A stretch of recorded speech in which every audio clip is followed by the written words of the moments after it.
What is up, YouTube? Johnny B here again today, and we're gonna be bringing you a video on the FRS. As you guys know, I am boosted. It's pushing a lot of power, so we need to upgrade some other components. I upgraded a lot of parts before I went boost, before I boosted the car, and everything's been working great. The car's been able to handle all that power. The only issue that I did tell you guys a while back was that I was having a little bit of an overheating problem where the temperature would spike a little bit, just because being turbo and basically running a lot more horses creates a lot of heat. So I went ahead and upgraded the fan shroud. We did a custom DIY fan shroud from a Evo 10 because it was like 40 bucks instead of spending like $200-300. So it was kind of like a budget one that we did. But I have here with me now a new cooling system. So before I had the stock radiator, so that was probably causing a little bit of issues, but stock radiators are really good, and I haven't had any issues with overheating after I did the fan shroud.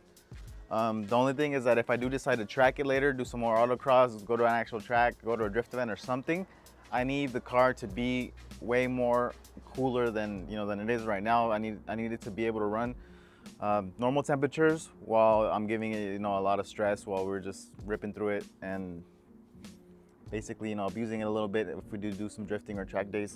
So I need the cooling system to be a little bit more efficient.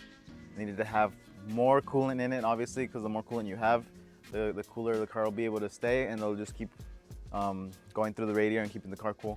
So just upgrading that is a good thing to do if you're going to be doing track days or autocrossing. For normal driving, the stock radiator with a fan shroud works perfectly fine. Haven't had any issues, but we're going to be upgrading it in this video. So let me show you guys what we got. All right, so here are all the parts. I went ahead and ordered Koyorad everything, basically. So I got the filler neck, so let's go ahead and open that first. You can see it came all together. I got the aluminum filler neck. So this is gonna be replacing the plastic piece that comes on the FRSs. As you can see, it's a very nice piece. And the reason for this is because these can hold a little bit more pressure, and it just looks nicer over the plastic one. So I just wanted to go ahead and replace the whole system since I was already gonna be upgrading the radiator. So let me put this back in here. Move that out of the way. As you guys can see in here, we have a full aluminum radiator from Koyorad. Pop that out for you guys. Here we go. Still in its packaging. Got it brand new. I didn't want to get anything used. So I wanted this to be perfect, because normally if you get these used, all the fins will be bent and there's going to be, there might be some issues with, something. So I don't want to go through that and have to be worrying about that. And then in here, also, I wanted to get the cap for it. So I ended up getting the Koyorad Radiator Cap. Got some Japanese lettering here, and there we go. And I went with the blue high pressure cap. Just blue's my favorite color, so why not? Got that also. And then to add on top of that, I went ahead and got some silicone hoses. They're VMS brand, so silicone hoses. I didn't really feel the need to buy the expensive parent ones or anything. It's all silicone. It's not really a big performance part. It's just better than the rubber to run silicone, just because they can hold a bit higher pressures and they're less prone to fail than the rubber ones. So I was like, might as well just swap it out since I'm already doing all the radiator. I'll just get all this stuff. And then another thing that you can't see is the thermostat. So I went ahead and swapped out the thermostat. As you guys know, this kit right here for the turbo is the full-blown kit. So I went ahead and contacted Full Blown, and they have a special thermostat that cools, that opens up a lot faster. So it's a racing thermostat. So let me go ahead and show you guys when I did the install on that, because I did that a little bit ago. So in case you guys are wondering where the thermostat is, it's right in this housing that is right underneath this pulley right here. So we just need to go ahead and remove two 10mm bolts that are holding it in place to get the thermostat out. So there is the OEM thermostat.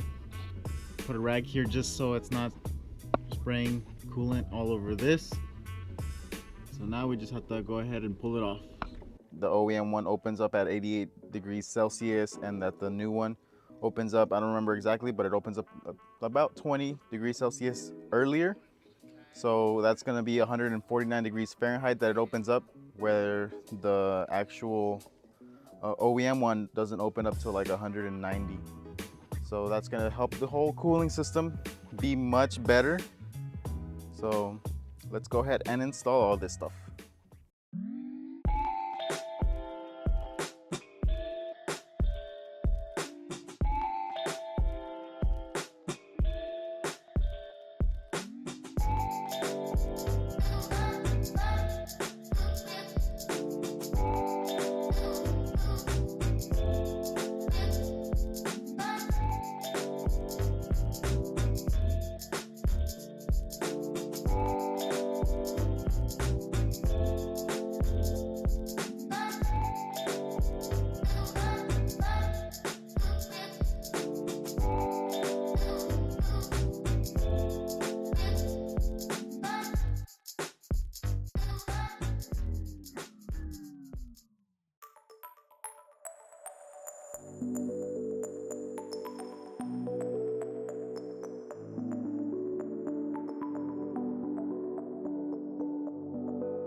All right, guys, we got the radiator in. It was no easy task whatsoever, mainly because of the turbo. The turbo is just taking up the whole space, where normally you could remove the intake and just have all the space in the world to get the radiator in and out. So even when I removed the stock radiator, I had a lot of trouble getting it out because of the turbo and the blanket and the downpipe. It's all kind of like right in the way. So to install this radiator, it was much more difficult because it's, you know, it's twice as thick. And the issue with it is that these parts right here of the frame are in the way, because, you know, as you can see, it sits like right underneath it. But we were able to get it in. We weren't able to record because I needed the cameraman to help me on one side while I was doing the other side, so we can get it kind of an angle. So we kind of snuck it in through here in between the headlight and the condenser, and then over here in between the little intake portion of the turbo and this piece right here. It was touching little things here and there, so we just had to like slide it in nice and slow. But we got it in. It's all bolted up and it fits perfectly. A fear that I had was that I might need to angle it a little bit more forward, mainly because of the turbo and the fans touching. You know, it being a thicker radiator, I expected the fan trap to be pushed out a little bit, but not. It was perfectly fine. So now it's all installed. Next thing we got to do is go ahead and install the silicone hoses and get the system properly bled. As you can see here, I went ahead and went to Subaru, picked up some long life super coolant. This is the one that they sell for the BRZs. It's the blue stuff. Toyota also sells it. It's literally the same exact product, just with different branding. The reason I bought the Subaru one is because it's $10 cheaper for me, so I can get this for 20 bucks, which is still a lot more expensive than regular coolant. But you know, I want to run the OEM stuff in here. I don't want my system corroding through the inside. You always want to run coolant, and it's already 50-50, so you don't have to add any water to it, and just basically fill up the system. And this will keep, you know, the inside of the engine nice and clean, and it won't be, you know, start rust like aluminum gets like a little white foam or something that starts to build up. So this is the stuff you want to be running, you know, no matter what. So I went ahead and picked up some of that. So let's go ahead and install the silicone hoses now.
All right, guys, it's all finished up.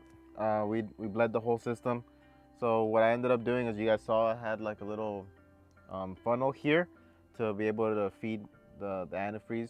And then at the same time, you know, when I got it all filled up, I went ahead and turned on the car and I got it running up to operating temperature, just so that my thermostat would open up and then everything would just be flowing. At the same time, I was running the heater.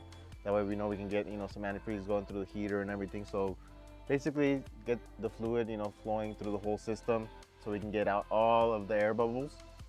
And then by the end of the when we finished up, there was no more air bubbles coming out. It was like a perfect level. Heater and everything was working perfectly fine. So that's how I know how I got all of the air out of the system. I used a little bit under 2 gallons of this stuff, so I still have a little bit extra. So you only need 2 in case you're wondering. Even though I ended up upgrading the radiator to a 2-row, Koyorad, didn't really take that much more antifreeze, so that's good. The car is running in really nice temperatures right now. I left it running for a while with, you know, the fans don't even turn on yet and everything, and it was like at 160 and I left it running for like 30-40 minutes. So it wasn't even getting up to operating temperature just because it's so cool, and it's cold outside obviously right now.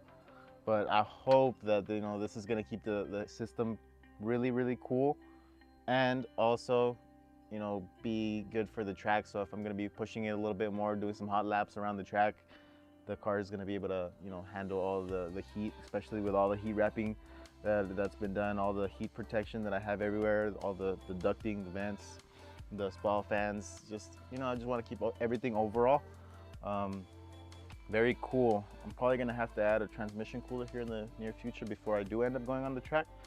So you might, I might have to install that later on. That's gonna be something simple, just to hook up 2 lines in a little transmission cooler wherever you think it'll work nice. So we're gonna go ahead and finish the video here. I hope you guys enjoyed. You know, we got all Koyorad stuff, so we got all of the legit stuff, except for the silicone lines. I don't think they're really important what brand they are. They're all silicone lines, so it doesn't really change the fact that they're made, you know, with the same material, and it's not really a specific performance part, so don't hate me for that.